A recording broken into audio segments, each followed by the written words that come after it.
Hello my dear students and welcome to today's class. As you can see on your screens also, today we are going to do with lesson number 10 and the chapter is electric current and circuits. So, before I start the chapter, let me tell you what all we are going to do today. I am going to tell you about electric current, electric switch and electric torch. Okay. So, let's start the chapter now. Children, from morning to night, okay. You cannot imagine even for a single moment to live without electricity because of whatever appliances we are using in a day-to-day life, it gets its electric current from the electricity. Okay. So, let's start the chapter now. Many of the devices and machines that we use in a day-to-day life needs electricity to operate. That's very true. You cannot run the machines without electricity. All the machines, they need electricity to run. Okay. In today's world, one cannot imagine life without electricity. Electric bulbs, refrigerators, air conditioners, mixers all work on electricity. Electricity flows in the form of electric current. How is electricity flowing? It is flowing in the form of electric current. Okay. So, in this chapter, we are going to learn about electric current, children. So, let's start. What is electric current? Electricity flows through objects in the form of electric current. All machines and appliances that need electricity to run allow electric current to pass through them. Home appliances such as electric iron, television, refrigerator, electric bulb, air conditioner, everything they need electricity to run. Okay, the machines which allow the electric current to pass through them works on electricity. Okay. So, coming to the next one.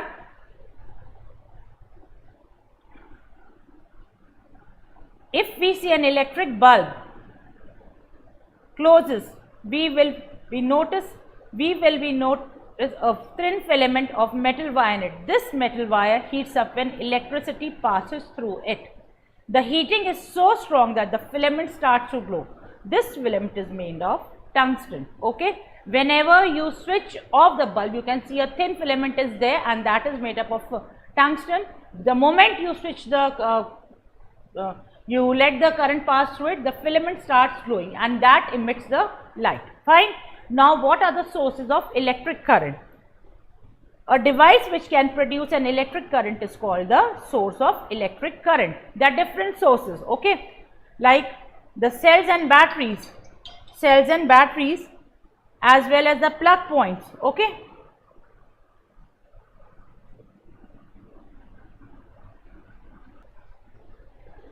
So, the most common type of cells that is used for producing electricity is called the dry cell. So, we will study about the first one is dry cell. What is a dry cell? It is the most common source of electricity when required in small amounts. A dry cell has a container made up of zinc. So, the container is made up of zinc and this zinc container is lined inside with a paste of ammonium chloride. Inside this layer of ammonium chloride is present another container which is made up of cardboard and has tiny holes in it. This inner container has a powdered mixture of carbon and magnesium dioxide. A chemical reaction takes place between the components of inner container with the ammonium chloride through the holes present in the cardboard. So, this is the way how the dry cell works. Am I clear? Okay. Now,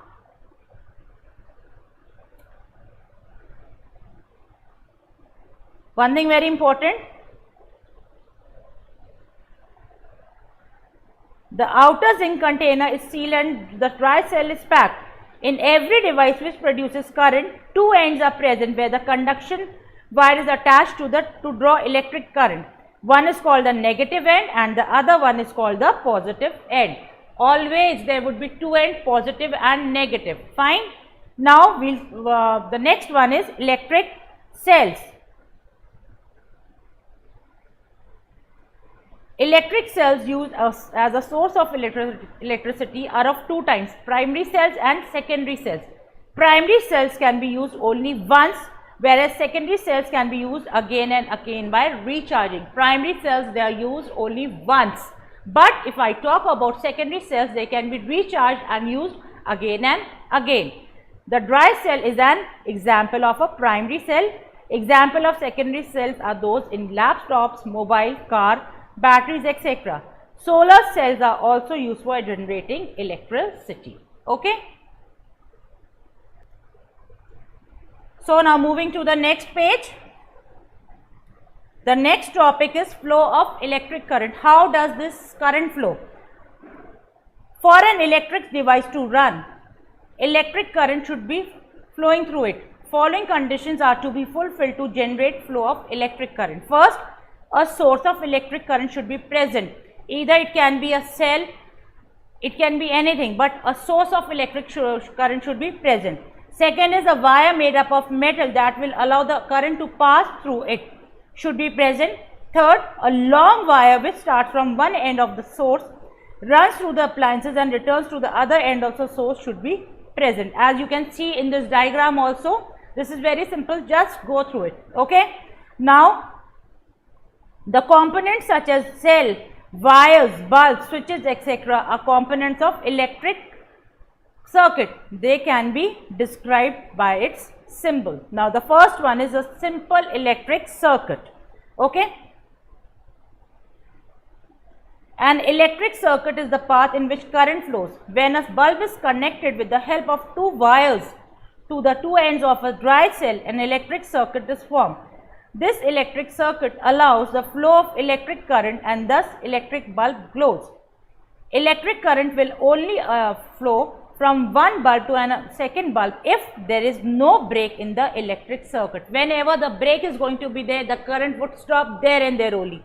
So, if you want the flow should be there should be no break in the wire. We can also say that electric current passes through only a closed circuit. The flow of electric current is always from the positive end to the negative end. It will flow from positive to negative one. Flow from positive to negative one. Fine. Now, moving to the next page. This is an activity, you can just read through it, how to make a simple circuit. Okay, just go through it. There is nothing much to explain in this. Now, the next topic is electric switch. Yes, you can see on your screens also. Electric switches are present in our homes, schools and offices. They are used to turn on and off the electricity supply to an electric machine. You must have got switches. Whenever you want to turn any machine on, you switch it on, and when you want to close, you switch it off. Fine. How is the working? Now, I will tell you the working of an electric switch. An electric switch opens and closes an electric circuit. When an electric circuit is open, the flow of electric current stops. Thus, when we switch off an appliance, we are disconnecting the circuit and leaving it open so that electricity does not pass through it. Whenever you are switching it on, what happens? When the moment you switch it on, the break which was there, it comes back to its original place, the wire, and the electric current starts flowing. Okay. Similarly, when the electric circuit closes, the flow of electric current starts and the appliances start working. This is the state when the switch is on. Switch is also referred as to key. Okay. Now, to the next one. Again, there is an activity which tells you how to make an electric switch. You can just go through it. Now, we will be talking about electric torch, which is the last topic now. All of us have electric torch in our home. That is very sure. In case the light is not there, what do? We want to get immediate light, we switch on the torch. So, we use this when there is current failure. Let us understand how an electric torch works. An electric torch has two or more dry cells inside it which acts as a source of electric current in it. The dry cells are connected to each one other and finally to a bulb which we can see from outside. There is also a switch present on the torch. When we switch it on, the electric circuit closes and the current starts to flow. This current flows through the bulb and heats up the tungsten filament, which then starts glowing. Then, when we switch off the torch, the circuit opens, stopping the flow of current. Children, this is very simple how the torch works with a dry cell. Even the bulb has got a tungsten as I told you, the moment it opens, it starts glowing, and from that glow we get the light. Okay. Now, conductors and insulators. What are conductors and what are insulators?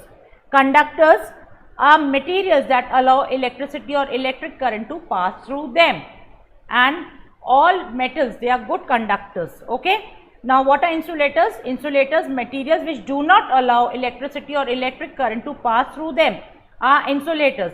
Rubber, wood, glass, plastic, pure water and dry air are example of insulators. So, now there is one more activity to find out whether the given material is a conductor or an insulator. You can just go through it.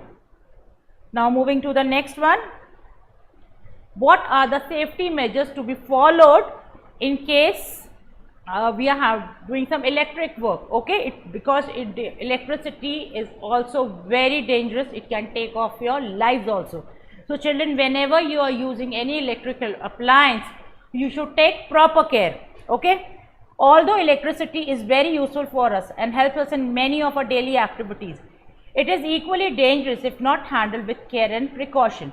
We should never play with electric wires and sockets. While doing experiments with dry cell, we should take care of not connecting the two ends of the cell directly through a conducting wire. Children, whenever you are using electricity, please be very careful. It can be very dangerous also. So, with this I end the chapter. I hope you have all understood. Thank you and have a nice day.